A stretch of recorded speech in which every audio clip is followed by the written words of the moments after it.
It all started when my wife and I decided to get away from the chaos of the city and finally settle into the cabin we had been fixing up for years, a place tucked away in the woods that gave us the peace and freedom we had been craving for so long. And for a while, life seemed absolutely perfect. The kind of mornings where you wake up to the sound of birds instead of honking horns, the kind of evenings where you can actually see the stars instead of the glow of neon lights. But of course, the one thing we hadn't expected was that even here, out in what felt like paradise, the infamous HOA,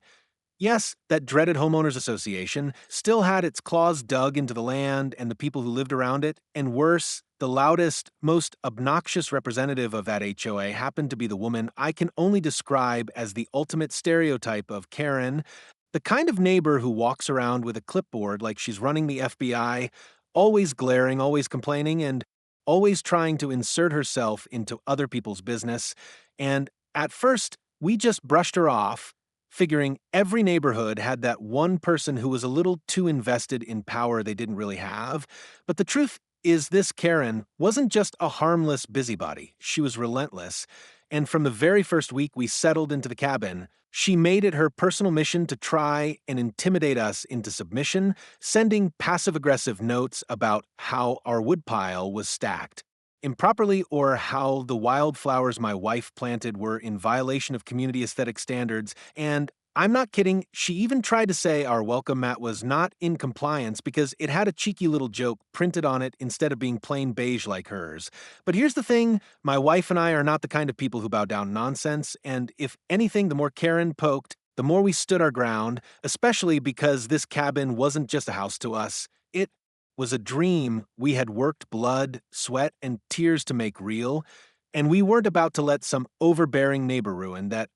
though we didn't yet realize just how far she was willing to go, because one evening as the sun was dipping low and we were sitting on the porch enjoying a cup of coffee, Karen came marching up the gravel path like a storm in human form, her face red, her voice already raised before she even got within 10 feet of us, shouting about violations and inspections and how the HOA had the right to enter and examine our property anytime they wanted.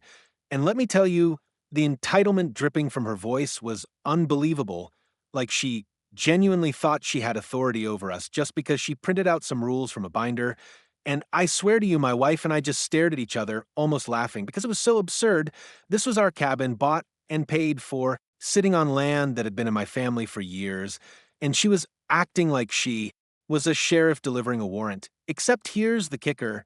She didn't have one, not even close, and when I asked her to clarify what exactly she thought gave her the right to storm onto our property like that, she went off on a tirade about community covenants and mandatory compliance checks, her voice shrill enough to send birds scattering out of the trees.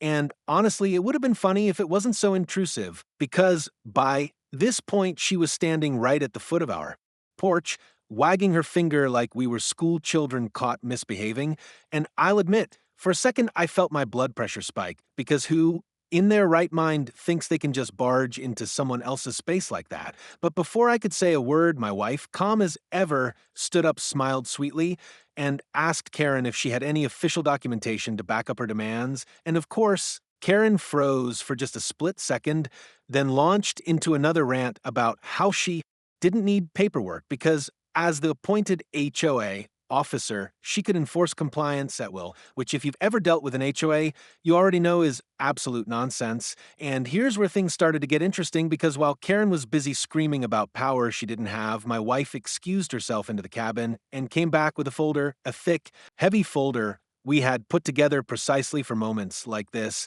full of deeds, zoning laws, property rights, documents, and yes, even legal notices about the very limited jurisdiction the HOA actually had in our area. And I could see the smug look fade from Karen's face as my wife casually flipped it open and pointed out line by line how the HOA had no authority to step foot inside our cabin or demand inspections without a proper court order. But of course, Karen being Karen, she didn't back down, no. She doubled down, raising her voice louder, accusing us of being uncooperative and hiding violations. And I swear, you would have thought we were running some kind of secret operation inside instead of just living quietly in a cabin. But here's the thing, her tantrum that day was just the beginning because what we didn't know was that she was going to escalate things far beyond obnoxious notes and shouting matches. And while my wife calmly stood her ground, pointing to the paperwork and essentially shutting Karen down right there on the porch, the look in Karen's eyes told me this wasn't over. She wasn't going to just walk away and let it go. She was going to come back louder, meaner, and more determined. And as she stomped off that evening, promising that the HOA will not tolerate defiance. I felt a chill that had nothing to do with the cool mountain air, because deep down I knew we had just entered into a war with the neighborhood's self-appointed queen of control, and while my wife may have handed her the truth in black and white that day, what Karen really wanted was a fight, and she was about to make sure we got one, whether we liked it or not. The funny thing about people like Karen is that they never stop at one confrontation, they live for drama, and the very fact that my wife stood her ground with actual paperwork only seemed to fuel her obsession, because less than a week later, just as we were starting to think maybe she had cooled off, we heard that familiar screeching voice echoing up our driveway again, and this time she wasn't just stomping her way to our porch with a clipboard.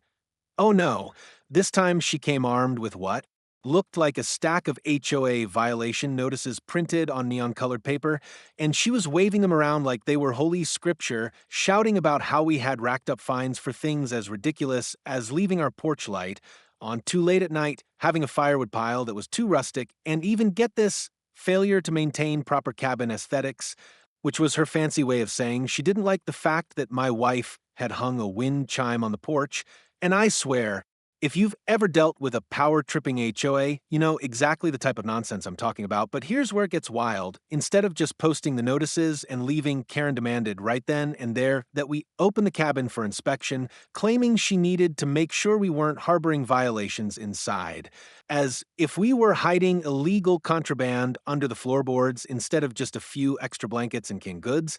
And I kid you not, she marched right up to the front door like she owned the place, reaching for the handle as if she was just going to let herself in. And that's when I stepped between her and the door because enough was enough, and I told her point blank that if she set one foot inside my cabin without a court order or a warrant, she'd be trespassing and I'd have no choice but to call the sheriff. And you'd think that would have shut her down, right? But not Karen, because instead she puffed up like a peacock, jabbing her finger in my chest and screaming about how noncompliance will not be tolerated and how we were undermining community standards. And honestly, the whole performance was so over the top that if it wasn't so stressful, it would have been comical. But I could see my wife watching from the porch swing, calm, but with that fire in her eyes that meant she wasn't going to let this woman get away with bullying us. So while Karen ranted and raved, my wife disappeared inside for a moment and came back with her phone, already dialing the sheriff's office, and when Karen realized what was happening, she went pale for half a second before trying to cover it up by yelling even louder, waving her fake violation papers like they meant something, and saying that we were refusing lawful inspection, which was hilarious considering the sheriff dispatcher on the other end could hear every word, and my wife, in her sweet but firm voice, explained to them exactly what was happening, that a supposed HOA officer was trying to force her way into our private cabin without a warrant. And I wish I could have bottled the look on Karen's face when she realized she had just been reported in real time, because suddenly her confidence wavered, and she stammered something about how we were making a mistake before storming back down the driveway, clutching her neon papers like a toddler snatching up their toys after losing a tantrum. But the thing about people like Karen is that they don't lick their wounds quietly, they plot, and sure enough, 2 days later she was back again, except this time she didn't come alone. She had dragged along two other HOA board members, a husband and wife duo who looked more uncomfortable than angry, like they'd been guilt-tripped into coming along for the ride. And once again, Karen started in with her usual shrieking about how we were defiant residents and subject to disciplinary measures.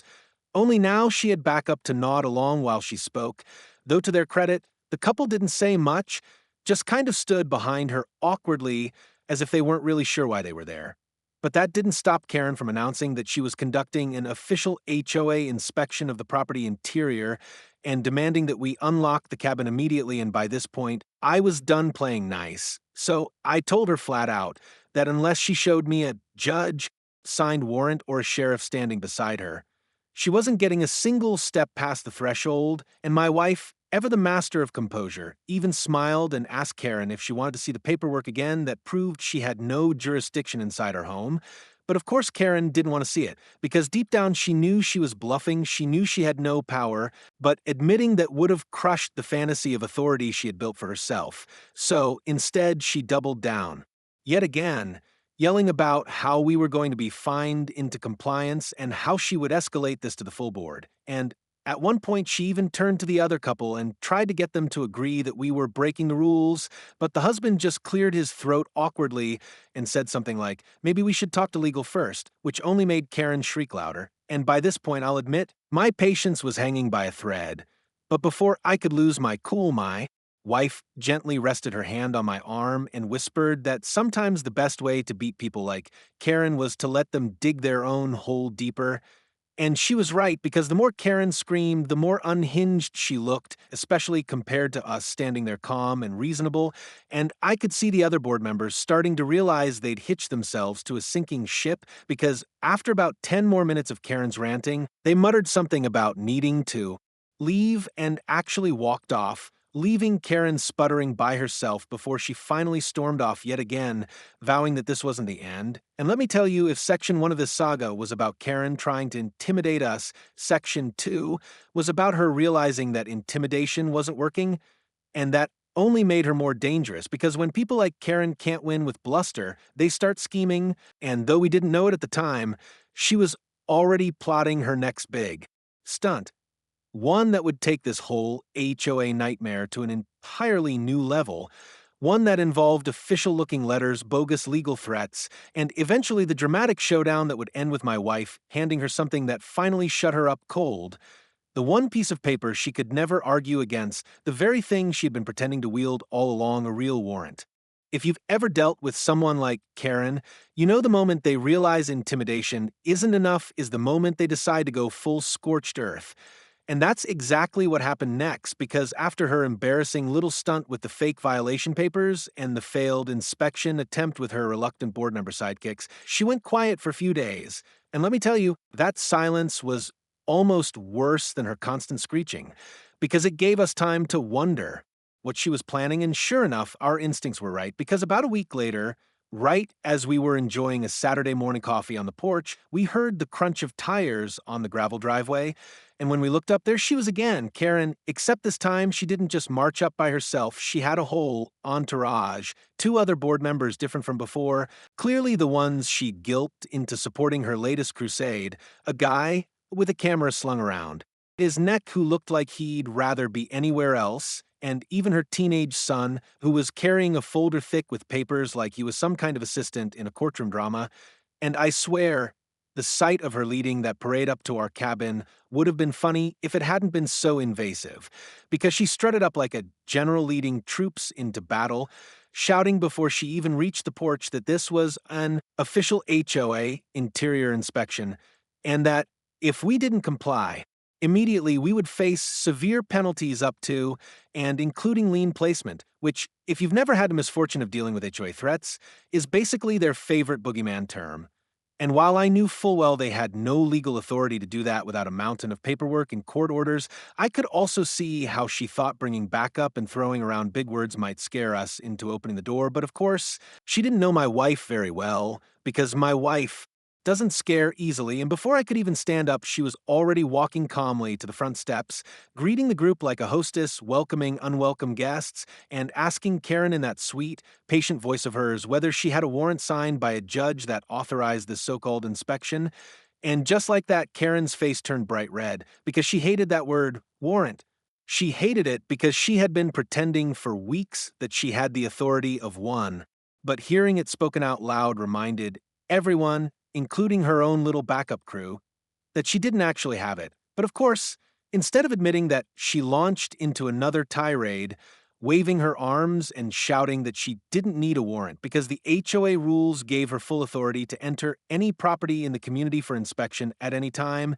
And I'll never forget the way my wife raised an eyebrow, smiled just a little, and said, "Then show me where the law says that." Because right then and there, Karen froze, her mouth opening and closing like a fish gasping for air, and you could see the doubt flicker across the faces of the other board members who had come along.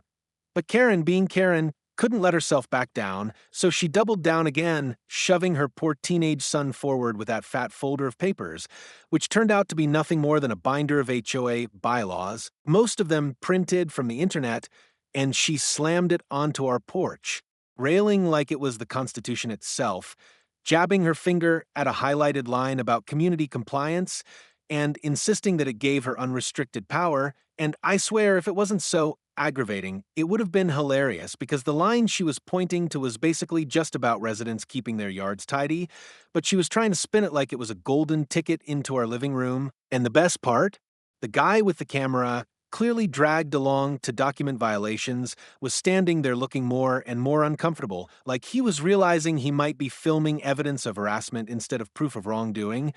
And at one point, he even muttered under his breath, "This doesn't seem right," which made Karen snap at him to keep recording. And that's when I knew this was the breaking point, because Karen wasn't just pushing anymore. She was forcing, she was trying to make a scene that could scare us into submission. And honestly, I'll admit my blood was boiling, because here she was trespassing again, waving her fake authority around, dragging innocent people into her nonsense, and even trying to use her own kid as a prop in her crusade. And for a split second, I wanted to tell her off in no uncertain terms. But before I could, my wife gently touched my arm, the same way she had before, and stepped forward, completely calm, completely composed, and she looked Karen dead in the eye and said, "You've made your point, but unless you have a court-signed warrant, you are not stepping foot inside my cabin." And then she turned to the others, her voice still polite, but carrying that edge of finality, and she said, "And if any of you attempt to enter, you'll be trespassing, and I will call the sheriff immediately." And the silence that followed was deafening, because the board members shifted uncomfortably, the cameraman lowered his lens, and even Karen's son looked like he wanted to melt into the ground. But of course, Karen, unwilling to lose face, tried to rally, shouting that we were obstructing official duties and that the HOA doesn't need permission. But by then, the damage was done. She had overplayed her hand, and everyone there knew it, because without legal paperwork, without actual law enforcement backing her up, she was just a loud neighbor screaming at the edge of our porch. And as the group started to break apart, muttering excuses about needing to leave, Karen's voice grew shriller and shriller, until finally she stormed off once again, dragging her poor son behind her and leaving the camera guy and the other board members to shuffle awkwardly back to their cars. And as I stood there watching them go, I realized something important. Karen wasn't going to stop until she either got her way or was humiliated beyond repair, and the way she kept promising that this wasn't the end told me she already had another plan brewing. But what she didn't realize was that my wife and I were ready for her, and the next time she came back, and we knew she would, she was going to walk right into the trap of her own making, because while she kept throwing the word warrant around like a threat, we were about to make sure the only person who got hit with the weight of a real one was her. By the time the fourth confrontation rolled around, we were beyond tired of Karen's antics, but the funny thing about dealing with someone who thrives on drama is that their downfall usually comes from their own obsession. And sure enough, Karen's determination to win against us became the very thing that set her up for the biggest humiliation of her life. Because after the debacle with her little entourage and the binder full of HOA bylaws that meant nothing, she went quiet again for a few days. But instead of feeling relief, my wife and I both knew it was just the calm before the storm. And we were right, because not even a week later, we got a letter in the mail, not from the HOA, but from the county clerk's office, notifying us that a formal complaint had been filed by none other than Karen herself, claiming we were blocking lawful HOA inspection and endangering community safety by refusing access to the interior of our property. And I swear, when I first read it, I laughed out loud, because the woman had actually tried to turn her tantrum into a legal action. But here's the thing she hadn't counted on. My wife is not only calm and collected, she's meticulous, and she had kept records of every single one of Karen's visits, every fake violation notice, every phone call to the sheriff's office, even video clips of Karen screaming on our porch. And when we showed up at the county office to respond, the clerk barely had time to skim through the binder of evidence before shaking his head and telling us not to worry, that Karen's complaint had no legal standing, and in fact, Given her repeated attempts to trespass, there might even be grounds for us to file something against her.